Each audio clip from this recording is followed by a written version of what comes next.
Welcome to another CEO Wisdom Pod Longevity Edition. We have Ravi Komatireddy with us. He's an MD, he's founder and CEO at Daytona Health. He's a serial digital entrepreneur and disruptor. So we're going to have fun today.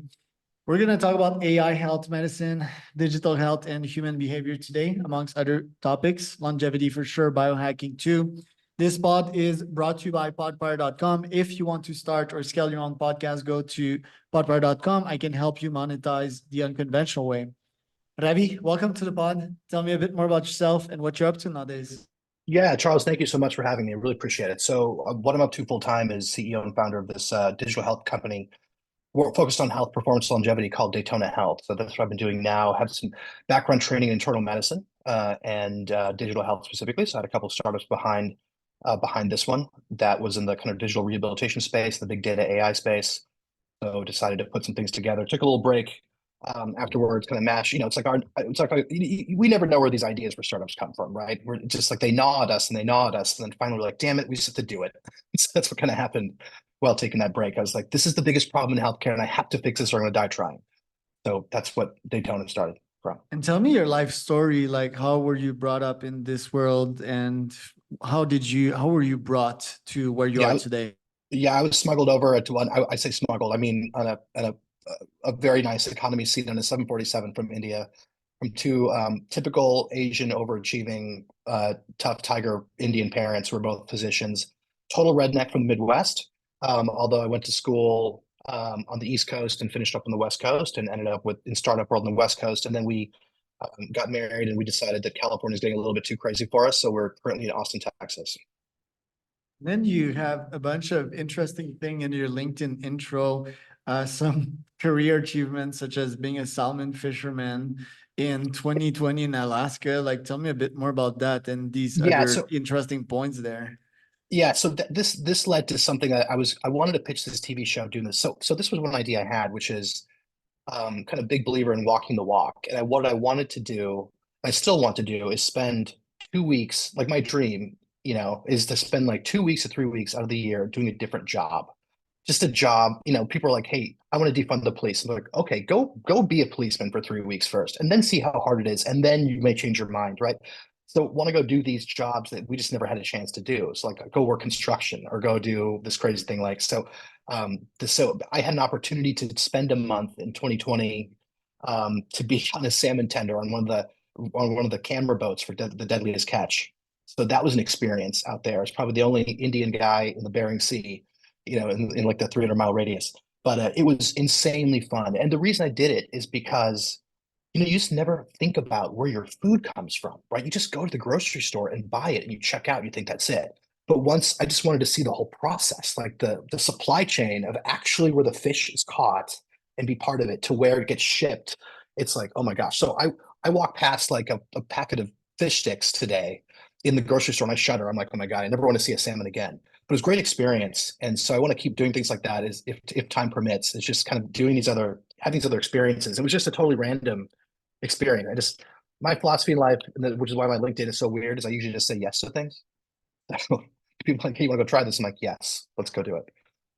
Yeah, Sometimes it backfires though. I don't like the opposite of that theory, the no theory. I think Tim Ferriss is pretty much a proponent of that one, and I mean, depends on the type of brain. I feel that you're sort of what people would classify as ADHD, like myself, like in various directions. Doesn't mean you can't focus, by the way. Like, I think I've brought my full ADHD into one laser through meditations and these types of tools. Yeah. What other ideas do you have on your mind when it comes to business and executing on some of these this year?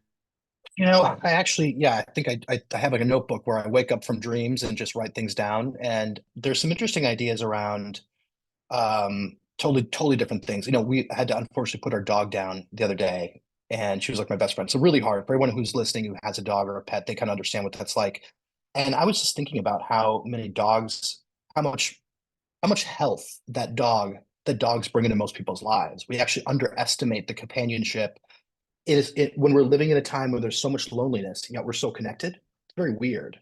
But pets bring that for us, don't they? They're part of our lives, and there's like 95 million or 100 million dogs in the United States alone. So I was thinking, is there a way we could improve like with a wearable or a smart system of sensors, improve the relationship between, people and their pets, that get them walking and moving more and get the pets healthier? Is there a way we could leverage that relationship through something cool? That was an idea just throwing around. Another idea, one thing I was thinking about, and someone's going to go do this now. If you do, just send me an email, give me a small couple of points, is to leverage the supercomputers that are basically sitting in every single electric car, right? Every electric car has some kind of NVIDIA equivalent stack in it that isn't being used 90% of the time. Like, why don't we network these together, build a two-sided marketplace, give like 10 cents to the owner or whatever, and like make an AWS competitor for like smaller or medium-sized businesses? I don't know. There's a lot of barriers there, and I'm not a software engineer, so I know there's probably people screaming right now, being like, "That can't be done," but it feels like that's an engineering problem that could be done. Or so I have ideas like that all the time that are totally unrelated. So I need to intro you to this founder, which I'll find the name by the end of today, which were on my podcast, I think 2 or 3 weeks ago. He merges dog longevity and yeah, like pet tech sort of. So it's basically a dog collar. It tracks the pet, but it also tracks their heart rate and their respiration rate. That's so cool. I suggested a bunch of feature, and it's an investable company. You know why? Because they sell data. So Yeah. every month you need to pay like a cell phone, right? So I thought that was sort of genius. Was one of my favorite pitches that I had this year. So can introduce you to the guy. Oh, happy to. Yeah. Yeah, Thank he's you. in Singapore or something. I want to ask you, because you've done many things in your life other than business. What are your priorities for this year? What are you working on? Really, there's really two things. One is obviously Daytona Health. The other thing which I'm working on is a little bit of a mind, as we do a lot of coaching at Daytona. I use that reflectively back on myself and think, how can I be better as a founder and as someone who is a leader in a business, but also who's married, right? So I'm thinking like better about being present and compartmentalizing and letting go of the result as much and kind of focusing more on process. And that's really, I think for a lot of us founders, that's very difficult and counterintuitive because we want a result. We're very result oriented.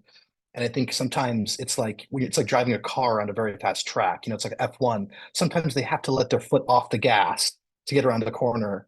You can't just keep it flat to the floor the whole time and go fast. So it's like that balance, right? Of being maybe putting less hours in, but having those hours be more productive with a better mindset around balancing family time and time with our business. Something most founders would say, like, we always recoil, right? When they call it a business, we're like, it's a mission for us. It's like, this is our mission. So it always feels weird to step away from it. But that's probably my priority for this year, is finding that balance. How was leaving medicine for you and transitioning into the startup world? It's a very weird transition for two reasons. One is um, it's like the leadership or lack of leadership skills taught in the medical field, like, just don't translate automatically, right? So it's like when you're an intern and you're in the hospital, you just get yelled at and everyone yells at you. So it's like a very hierarchical, not as collaborative model, right? But then when you go to like the business world and you can't lead people that way, like that's not a way that would, you can't just go and yell at them and go, hey, why wasn't this done, right? I mean, you can do that if you want to have high churn and not inspire people. So I had to learn, I think, the hard way on just how to be a better integrated team member and work collaboratively with people that I just hadn't worked with before, like engineers and product people. I was like, what the heck is a product person do? I'm so naive in the beginning, so that was like a lot of learning, very fun learning. And now that I think I'm a little better at it, but still learning from people who are much better at it than me. That was one transition. The second was an interesting one, that the one thing about medical training is that you get to learn things at many different levels. So, like, doctors typically are trained to have a 30,000-foot view, even though they may specialize. I find that to be a very useful skill in startups, because you kind of have to like focus on we got to make a brochure or some stupid thing like that actually is important. But then you also have to have like the bigger view, from the airplane, kind of looking down on what that landscape is that you're working in, what's surrounding you, and like what your trajectory is. So that's something I think medical training actually did really well, is let me understand those things from different levels. And what problems did you see in the doctor's world? Like, did people yell at one another? Were people depressed or burned out? It seems that Right. this is a real problem amongst doctors. What have you observed on your side? This is a really big problem, and I think it's gotten even worse, actually. Now, I have to look at the data. I believe that as of last year, there's just a little over 1 million doctors in the United States. It's about 26 to 29 doctors per person. And, I think they're being burned out, and there's lots of books written on this and lots of data published on it, but there's a lot of burnout, mostly because you're practicing in a way where the patient really isn't your customer, right? It's like they're not really writing you the check. So you have this kind of inherent conflict of interest, and it's run like an assembly line. So doctors don't really, most of them don't want to practice like that. They want to spend the time to get to know you, explain things to you, help you navigate the care path, not just prescribe meds. But they don't get a chance to because it's run like this, like a car assembly line where you're just moving people in and out from one station to the next so fast. The hours wear on you for sure, but I think that inherent mental conflict of like, I have little autonomy here. The environment is really stressful and I can't do anything about it. So it's like helplessness. Those are all kind of ingredients to burnout, aren't they? I think that's what's happening. So a lot of people, people ask me, like, should I go into medicine? I always say yes. I'm like, yes, because we need great doctors. Like, there's no doubt about it. Like, we always will be in a world where we need great doctors. Like, no AI doctor will ever replace someone holding your hand on an ICU bed saying, look, talk to me. How are you feeling right now? It just won't, unless Elon can get that weird humanoid robot to be better than it is now. But I doubt it, right? Like so we need great doctors. But I am concerned. I am concerned about what this new generation of doctors is getting themselves into. Because one thing I hope that doesn't happen is I hope that the AI helps connect doctors and patients better instead of kind of cranking that assembly line faster, right? Because they're doing administrative tasks. So what I don't want is administrators to go, oh, you're seeing 15 patients an hour. Okay, well, we got the AI to write your notes for you. So now you can see 20. It's like, that would be a bad case. So I hope that doesn't happen. So I hope we use it correctly to help this burnout problem instead of potentiate it. And how can Daytona help me? It seems that it takes a bunch of sources of data, could be my Apple Yeah, Health and all of that, and it suggests right. me some fitness videos, some health apps and so forth. How are you solving the problem of health nowadays? Yeah, so it's a good question. So we're actually much bigger than that. So let me say it this way. Our focus at Daytona really isn't healthcare. It's health span. And I think health span is really what people want. And the way we define health span is three different buckets. One is you want to live longer and you want to live well, which means avoiding most of these mostly preventable diseases, right? Obesity, heart disease, stroke, metabolic disease, which underlies all of these, the solid cell cancers, and even dementia. A lot of dementias related to underlying inflammation and metabolic disease as well. So, like all the diseases we care about, we want to avoid those as much as possible, or at least delay them or reverse them if possible. The second part of this health span for us is work excellence. Like most people work 90,000 hours of their lives they spend at work. So, like most of your time spent at work, and you want to do a good job. You want to know how to manage people. You want to have some guidance and instruction on how to be the best you can and live up to your potential there, right?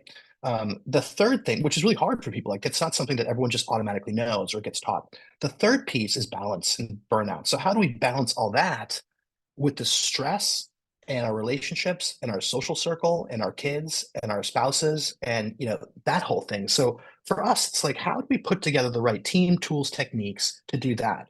Because it turns out that 70% of health span, like avoiding those diseases, the stress and burnout stuff, and the work excellence just comes down to behaviors. It just comes down to choices that people make every day in things like sleep, exercise, nutrition, mindset, executive skills and stress and coping skills.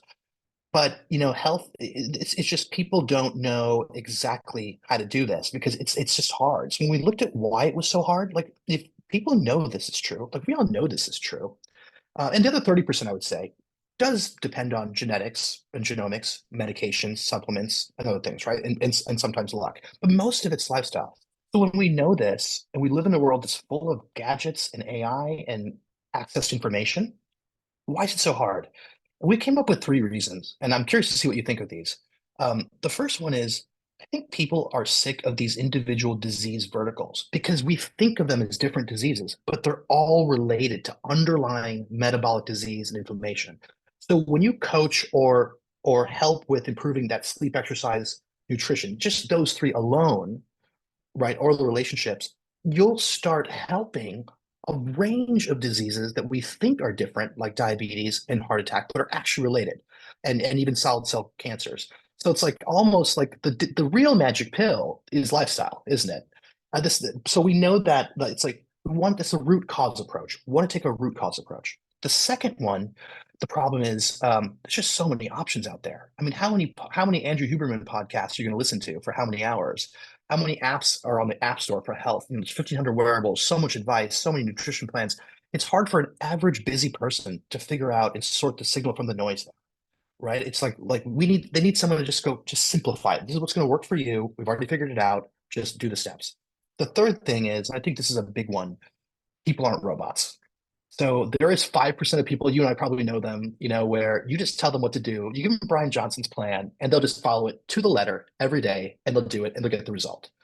And 90% of people are not like that. They are like, I want to get this result, but I'm busy. I'm going to talk myself out of it. I have biases. I forgot about it. It's like we talk ourselves out of the right behaviors that we need to take, right? So we looked at that and we said, there's definitely doctors are part of the solution. We need the diagnostics and the labs and the data to kind of know what your baseline is and where you are. But we're not trained to actually coach behavior change. Like it was never part of our training. I think it's really unfair to like put that on us. I think we think of like health as a team sport. It's like doctors are part of the team.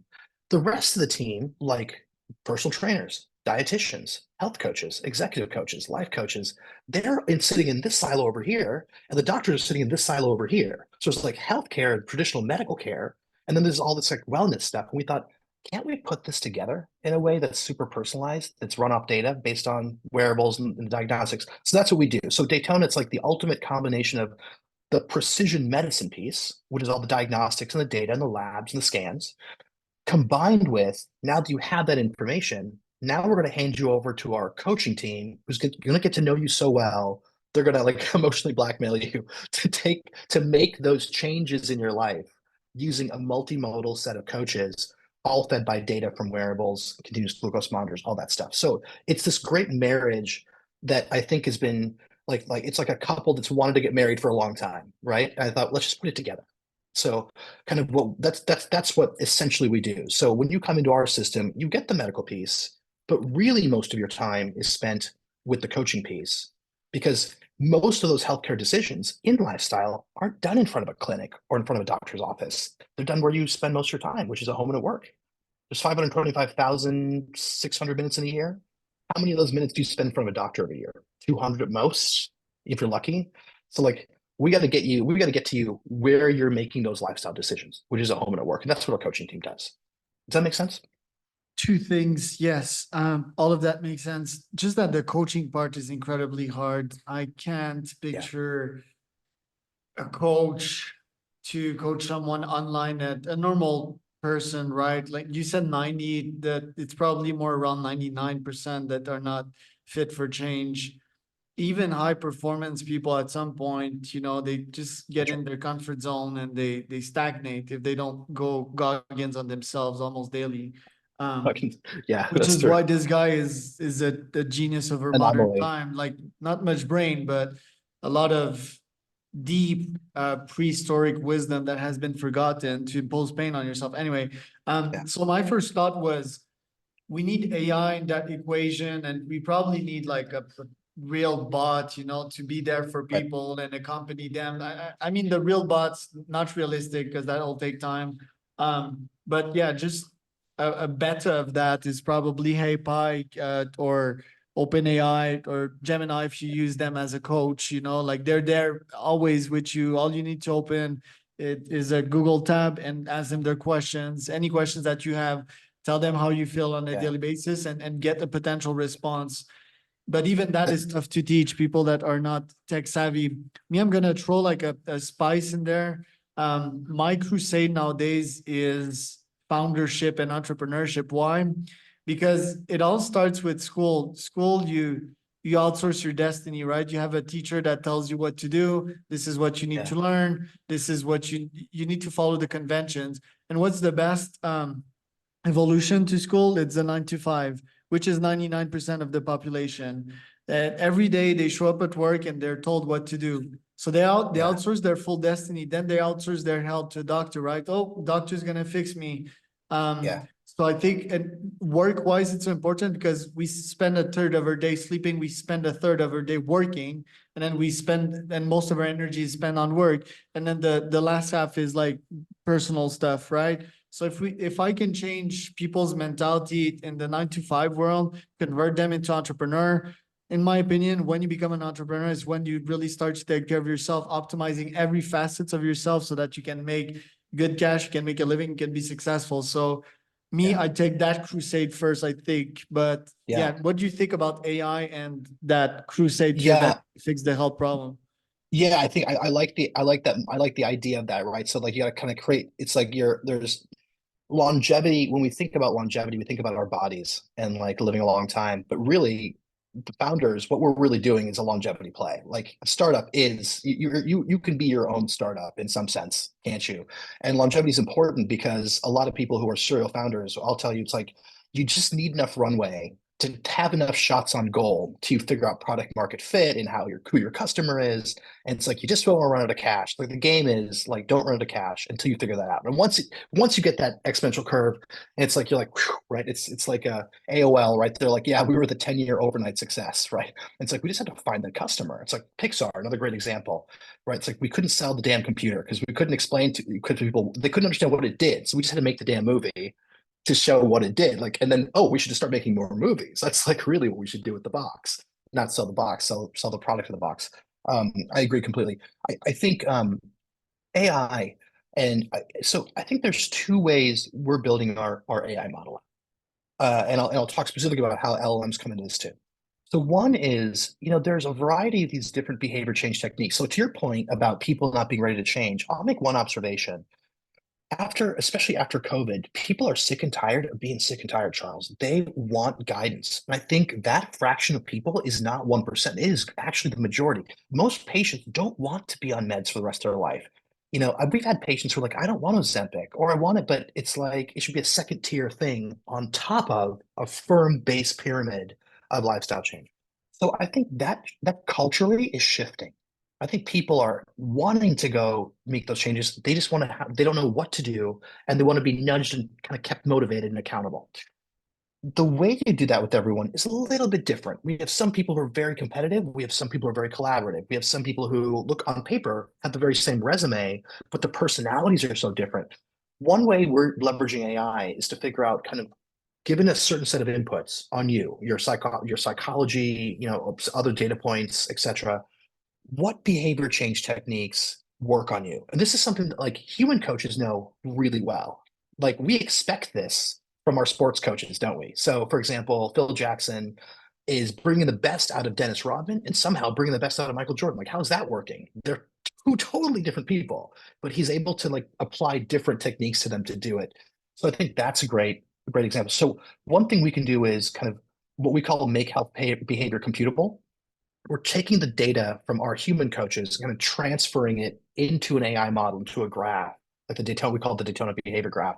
So we can leverage, like, we can scale that ability to automatically assign over a large sample set. Charles is the kind of person who does this, this, and this. He's very ADHD, he's very focused, he's like a biohack, he likes to optimize and like wasting time. Can we just predict what kind of behavior change techniques would work on him? Maybe he's very competitive, maybe he's this and that. So I think that's something that is evolving behavior science. And when you do that from a business standpoint, it becomes very sticky. So now it's just from a user standpoint, like, man, these people just get me. Like, how do they get me so well? Second piece is now we got to deliver it. And delivering it means, it used to be in the old days, a custom chatbot, which now seems ridiculous, right? So we tested out of the box everything from Gemini to ChatGPT, GPT-4. We've been testing it since GPT-2, actually. Out of the box, we found these things to be about 20% effective. They're just not personalized enough. They don't know enough about you. Daytona is sitting on a very unique data set. We structure all of our data interactions from our coaching to our members. And we're training an LLM now to kind of supercharge it to be the world's best virtual coach. I don't think for 99% of people, I don't think humans are going to be out of the loop. We actually plan on having humans in the loop. It's just that I think at a certain price, we can do we're very concierge right now. Our goal is to get this thing to a very cheap price. And the way to do that is to supercharge an LLM to force multiply that coach. To your point, context sensitive, emotionally aware, emotionally intelligent. Like everyone wants the bot from the movie Her, right? That's like really what we're all wanting, right? Is that kind of very emotionally intelligent bot on your phone that just knows you so well, that knows how to nudge you away from the McDonald's and more to a vegetable that day or whatever it is, right?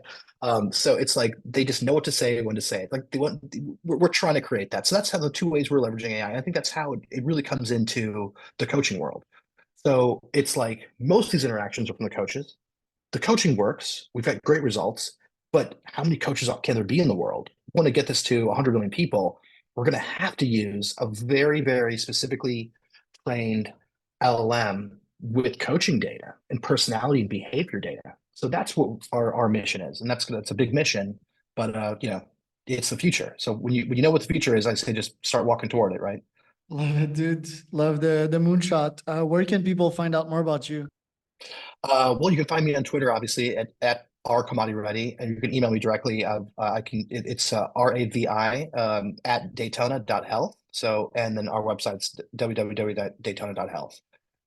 We just opened up actually a program that's a little bit cheaper, smaller, more bite-sized called Daytona One. And if people are interested, please sign up at joindaytona1.com. That's one spelled with an O-N-E. But yeah, just shoot me an email directly or find me on LinkedIn, DM me. I'm happy to, answer questions. And this is exciting for me. This to me is like the future of healthspan, right? Is leveraging AI and humans together to power this version of the future. Because our vision is, why doesn't every 16-year-old have a coaching team and a medical team through the phone from like the first day they get a smartphone, the same way you get Siri on a smartphone, right? That will just help them make those decisions so they can avoid the traffic jam that is current healthcare in their future.